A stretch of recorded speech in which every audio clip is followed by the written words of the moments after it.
Tomorrow's showdown in Nevada is certainly fair game, and that would mean that Maria Cardona, who is a Democratic strategist, joins us from Washington, and Gentry Collins, who is a former national political director for the Republican Party, also joins us. He also headed Mitt Romney's Iowa campaign back in 2008. All right, you two, here we go. This is why I wanted to bring you on about this. Christine Romans, who is just great with her business stats, always gives us the best ones. And today she gave me this. 1 in 75 properties in Nevada is in foreclosure. And unemployment in that state is 12.6%. So how is it that anybody in Nevada, conservative or not, could connect with Mitt Romney when he says something about foreclosures to this effect? Have a listen. Don't try and stop the foreclosure process. Let it run its course and hit the bottom, allow investors to buy homes, put renters in them, fix the homes up, and let it turn around and come back up.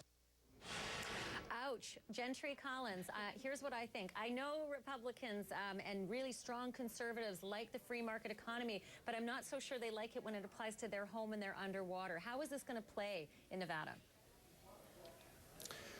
Well, the polling evidence is that it's playing quite well. I think, look, this president has not been honest with the American people. He said we could just spend our way out of this recession, and it hasn't worked. We spent most of his presidency over 9% unemployment. We're celebrating now the fact that we're just at 8.25% unemployment.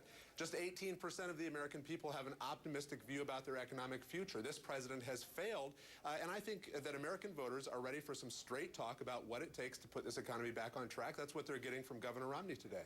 And I'll bet you the president would have something different to say, especially after today's jobs numbers, but I know how they can be looked at two different ways.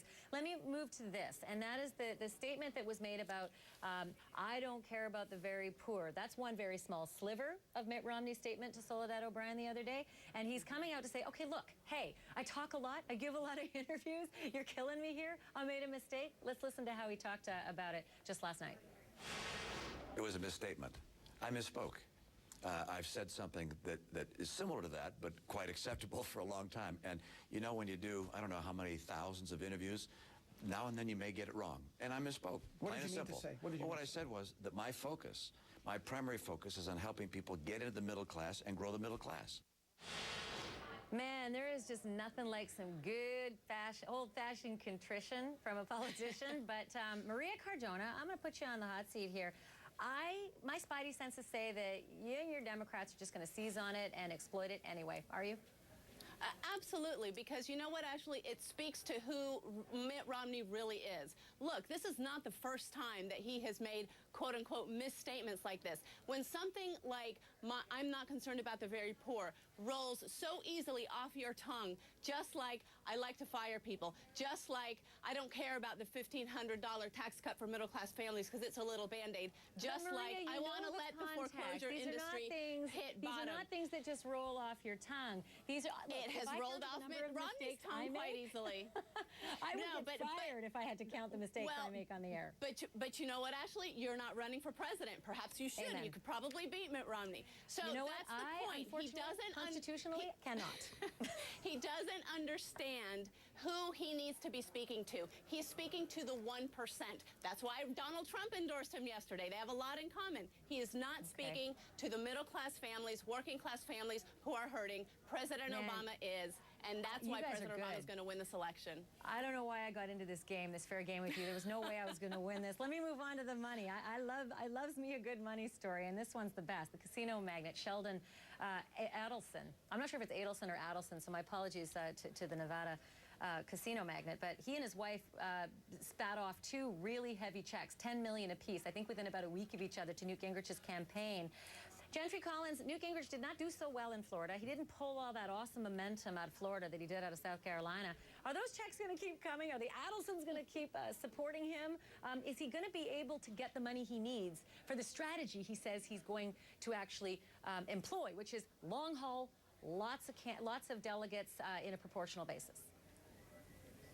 Well, I frankly don't think he can. I don't think that the February contests line up very well for Newt Gingrich. I don't think that that a campaign can sustain its own operations just on the basis of a federal super PAC, which, as you know, cannot coordinate its operations with the campaign. Look, these super PACs have had extraordinary impact and extraordinary success over the course of the first several contests. But a super PAC cannot replace the functions of a campaign, and February looks to be a very tough month for Newt Gingrich. All right. Okay. And one last real quick question to you, Maria, and that is the Mormon factor all the way leading up into New Hampshire and Iowa. Everybody said, boy, that's going to be his Achilles heel. That's why, you know, so many GOPers are just not going to be excited about this candidate. But in Nevada, not so much. It turns out the GOP caucus goers are like, I think 26% are Mormon. So it turns out to be a really great thing for him, doesn't it? Well, it is, and I think that clearly that's one of the things that makes the GOP caucus goers relate to him. But I've never been one to think that his religion was going to be a big deal. What I think is the bigger deal is that he can't connect with middle-class families and working-class families. And look, in Florida, yes, he won. But when you put 13,000 ads up on the air compared to 200, which is what his opponent did, you know, you might have the best car against a bunch of lemons. It doesn't mean you're going to win the Indy 500. Oh, man, you are good. I knew you were going to end on a high note like that. Maria Cardona and Gentry Collins, boy, hope to see you in person sometime. That is fair game. Thanks, Ashley. Guys.